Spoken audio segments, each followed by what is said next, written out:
to MetalTitans, Guardians of Metal Entertainment Worldwide. I'm here with Chuck Garric of both Beasto, Blanco, and Alice Cooper. Thank you for doing this interview with us today. No problem, thank you.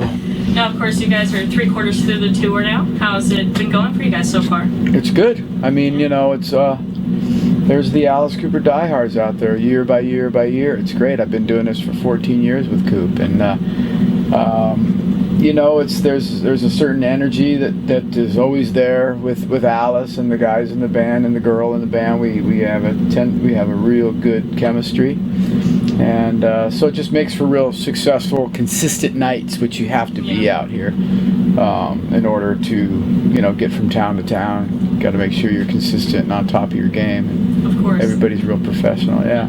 Well, I saw you guys a few years back when you did Abbotsford with Alice Cooper, and it was a really good show. Cool, so yeah. It's my second time around. All right.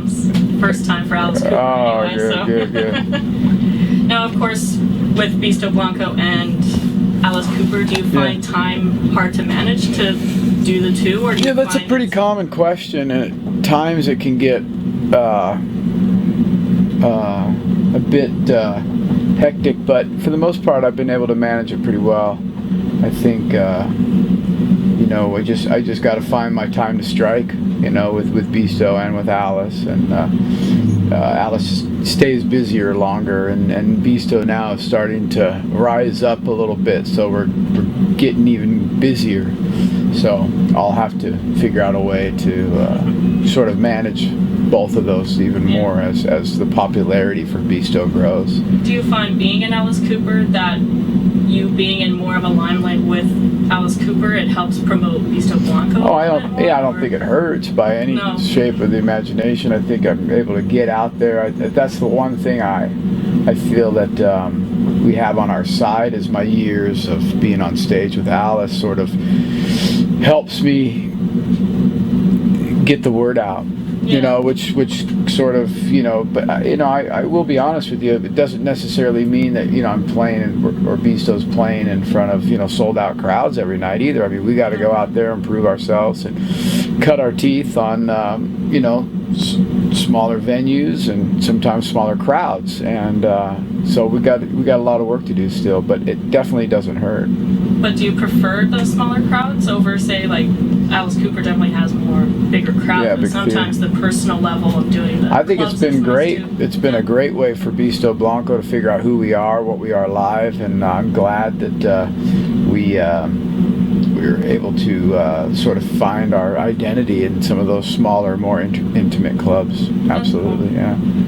But no, with the new record, can you tell us a little bit of how that record compares to, say, Live Fast, Die Hard? Or Die Loud, yeah. Die Loud, sorry. It's okay, yeah. The records are similar in a way. I mean, it's still me singing. It's still Chris and I writing. I'd like to say that the second record shows a lot of growth as a musician and as a songwriter, and as the Beasto identity starts to find itself. So we definitely showed growth in the second record with different tempos, and you'll hear better lyrics, more thought out songs, ideas. So it was just more of a growing period for us, and I just think the second record is it's incredible. It's got a lot for the ears to listen to. Is there a track that stands out for you so far without?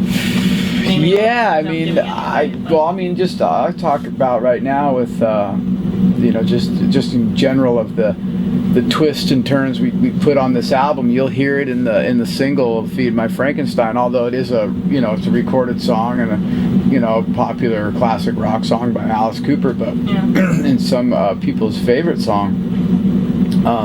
But we definitely took it and made it our own. And the people so far now that you can pre-order the record. If you pre-order the record on iTunes, you get a free instant download of the single Feed My Frankenstein. So people are able to hear it now, and the feedback has just been incredible with it being, they really are enjoying it. So so there's just little things like that throughout the whole record that I find kind of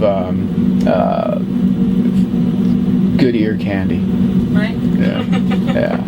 Now, on a personal note, is there what made you decide to pursue a life of music compared to, say, not like the average Joe per se of construction or anything like that? What made you push to do? Well, I did all of that stuff my whole life growing up. I mean, I come from a hard-working blue-collar family lifestyle as well. I mean, we didn't have much growing up. I had music was sort of the one thing that I just sort of would lean on. It was something I enjoyed as a kid, and at that time there was great bands and a real heavy movement of music because there's a lot to listen to and a lot of great deep roots.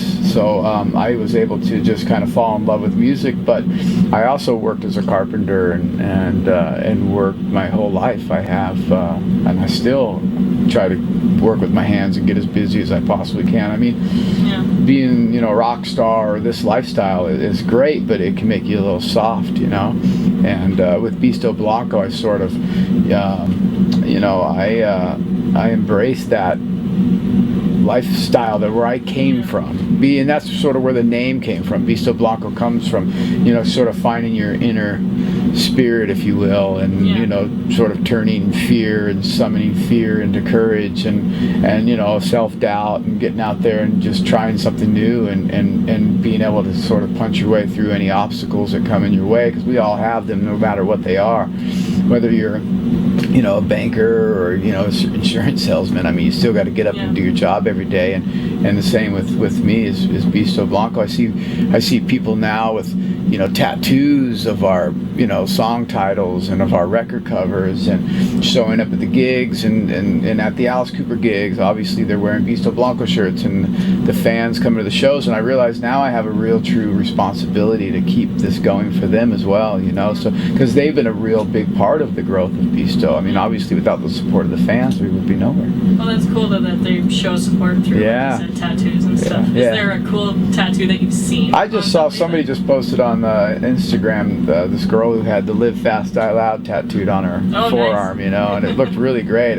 Really, really well, nice piece. Done. That's really cool. Yeah. It's like a sincere form of flattery. Yeah, it is in a way. I mean, that's a lifer, right? Yeah.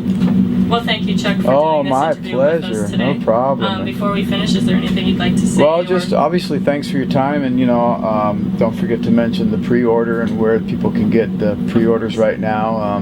That's like I said, they can order it from iTunes and get an instant download of Feed My Frankenstein, or if you want a physical copy and you want some bundles and little gifts and things like that, you can go on the Rat Pack website and find a bundle that interests you, and then you can order from there. So but there's a lot of content going to be released over the next few months, so there's going to be a constant flow of Beasto bugging the shit out of everybody. So don't forget to like the Facebook page. Exactly. Facebook, Instagram, all that stuff, all the social media. Cool. Thank you guys. Thank you. Oh, my pleasure.